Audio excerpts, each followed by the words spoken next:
Welcome back again to Joe's Stunner Boxing. I've just watched CAOIMHIN AgyaRko of Belfast, Northern Ireland, widely outpoint Juan Carlos Rubio.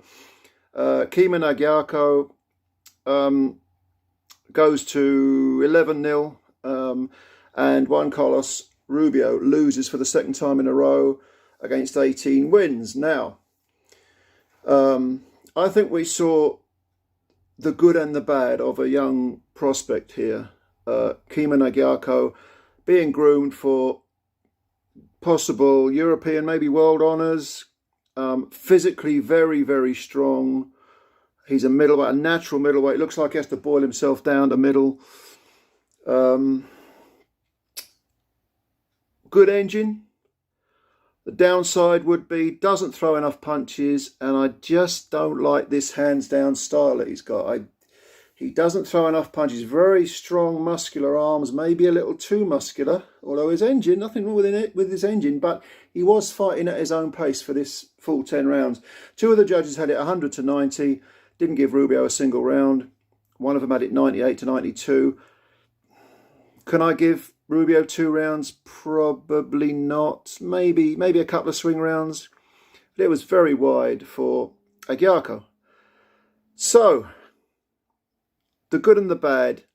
Good engine, physically very strong, throws a lot of wide punches, somewhat predictable, throws himself off balance a fair bit, leaning over the front foot and all that sort of stuff. Footwork and positioning, he hasn't got the quickest feet, but quite accurate with the single punches, just don't really throw enough of them and doesn't throw enough combinations. His corner, AgyaRko's corner this was saying, I think between the 6th and the 7th, throw combinations, throw more punches. And he was allowed to fight at his own pace, not least of all because Juan Carlos Rubio was coming off the back of a defeat to Charles Conwell. Rubio is only 23, he's a Mexican fighter. And he fought Conwell, who was a couple of years older. This was back in August of 21. And he got stopped in only 3 rounds, TKO'd. But that was down at light middleweight, or super welterweight if you prefer. So he was moving up. He was travelling all this way from Mexico to England to fight a natural middleweight, an undefeated middleweight. He's got brave handlers, and it kind of showed because he looked like someone who, although he had ability, was rather apprehensive, had kind of a rather wide-eyed look about him in some cases. Southpaw, by the way, this Rubio kid is. AgyaRko actually spent a lot of time switch hitting, although he's orthodox, and I don't like to see switch hitting unless it's for a reason. But again, Rubio he looked like a light middleweight coming off a bad defeat, fighting a natural middleweight. And for that reason, everything he did was almost reactive to what was coming at him. He was very cautious of having that proactive come forward, land my punches first, take a couple of little minor risks. None of that. He had that look of an apprehensive fighter, not fearful, not overly concerned, but just, this guy's big and strong. I've got to be careful here.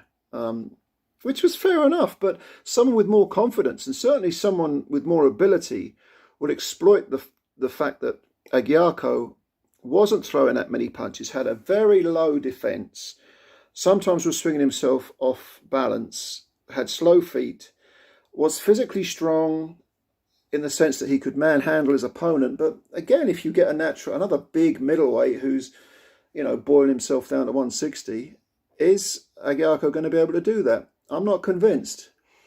So my overall opinion is that, first of all, Rubio has, like I say, has brave handlers. He needs to go away. He's only 23.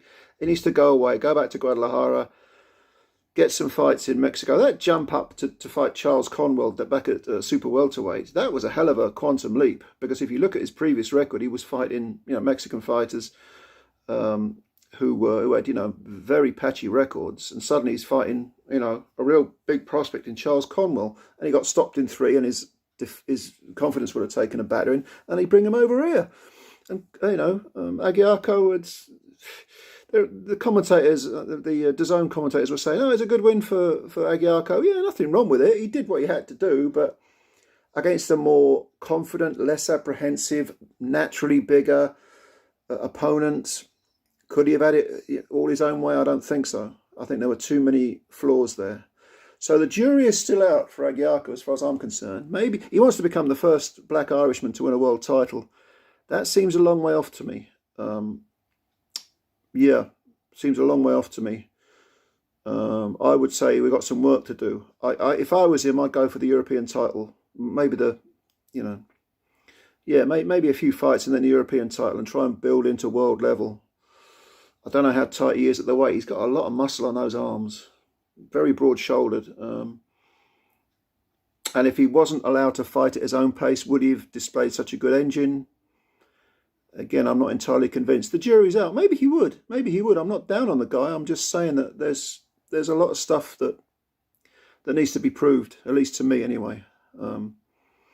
Although, you know, maybe I'm being a bit too negative. You know, if you look at his previous fight, he fought Noah Larios Jr. and stopped him in 9 rounds. And Larios Jr. was an undefeated kid. That was last December. And that was at the Echo Arena. So I don't know. You know, we'll see how it goes. What did you think of the fight? Did you see that fight? It wasn't particularly entertaining because all the rounds were kind of similar, and it was a very wide decision. But what do you think of CAOIMHIN Agwyarko? Do you think he's a prospect? How far do you think he can go? Like I say, the jury's out, as they say. So, anyway, thanks for your time. Thanks for listening to this video, watching this video. If you're new to the channel, please subscribe. Hit the like button. Hit the subscribe button. Go on, give it a hit. Speak to you soon. Take care. Bye for now.